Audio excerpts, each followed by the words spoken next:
aho ubwishingizi bwanyu nyakuri bushingiye si ukwizera mugaragara ko mufite, ahubwo ni ku miterere y'ibyo mukunda. mbese aho urusengero rwo mu mutima rwejejweho imyanda yarwo? Mbese ibyaha byanjye byaratuwe kandi naba narabyihannye imbere y'Imana kugira ngo bihanagurwe? mbese aho naba niciye urunkwiriye? mbese naba niteguye kwitambaho igitambo icyo ari cyo cyose ndetse n'ibitambo byose kubwo kumenya neza Yesu Kristo?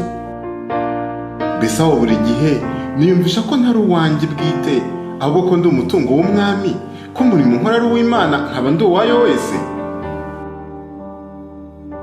Twagombye kwibaza tuti, ni kuki turiho kandi tugakora? kandi amaherezo umusaruro uzaba uwuhe?